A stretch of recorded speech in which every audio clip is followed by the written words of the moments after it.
কড়াইতে সামান্য নুন, হলুদ দিয়ে ডিমগুলো ভেজে নেব।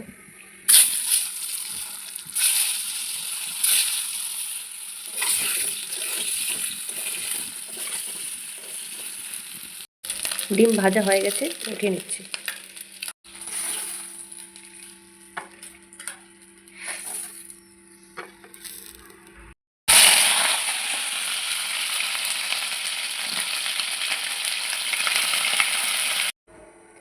আদাগুলো গ্রেট করে না দিলে পেস্ট হতে চায় না, তাই আদা গ্রেট করে নিলাম, কয়েকটা রসুন, কাঁচা লঙ্কা সব একসাথে মিক্সিতে পেস্ট করে নেব।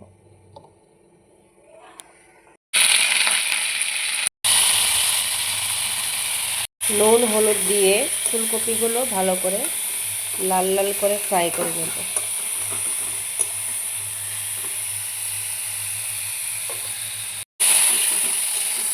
ফুলকপি ভাজা হয়ে গেছে, উঠিয়ে নেব।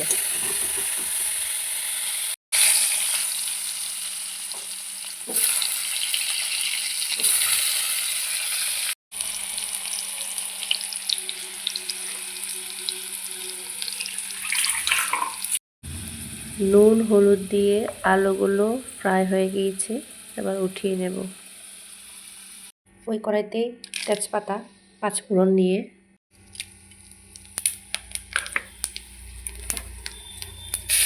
ভাজা সবজিগুলো ছেড়ে দেব।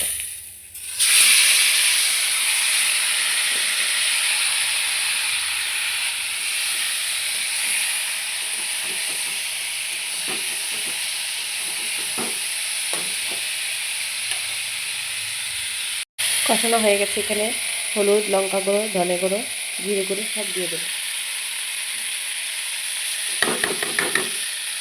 একটা পেস্ট করে রেখেছিলাম, ওইটা দিয়ে দেবো।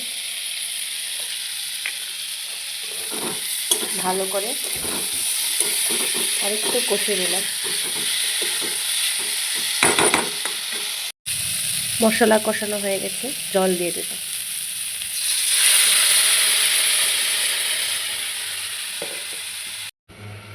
ঢাকনা দিয়ে দেব। কিছুক্ষণ পরে গরম মশলা, ধনেপাতা কুচি দিয়ে নামিয়ে নেব। ফুলকপি আলু সিদ্ধ হয়ে গেছে, এখন ডিমগুলো ছেড়ে দেব।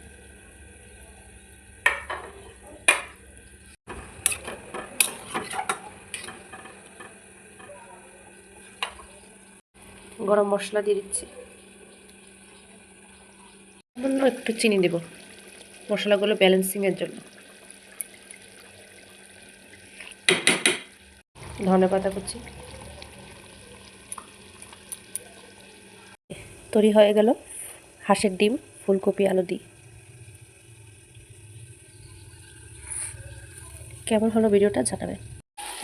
এদিকে রান্না চিকেন কষা।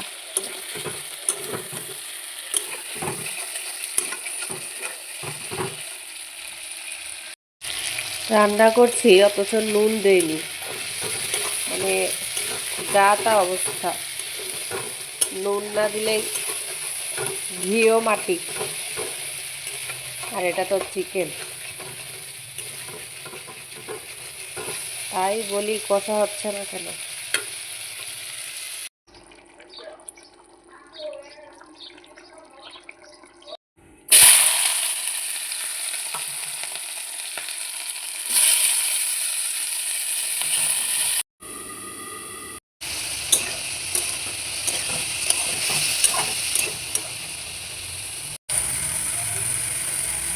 ফাইনালি আমার উস্তা আলু ভাজা হয়ে গিয়েছে।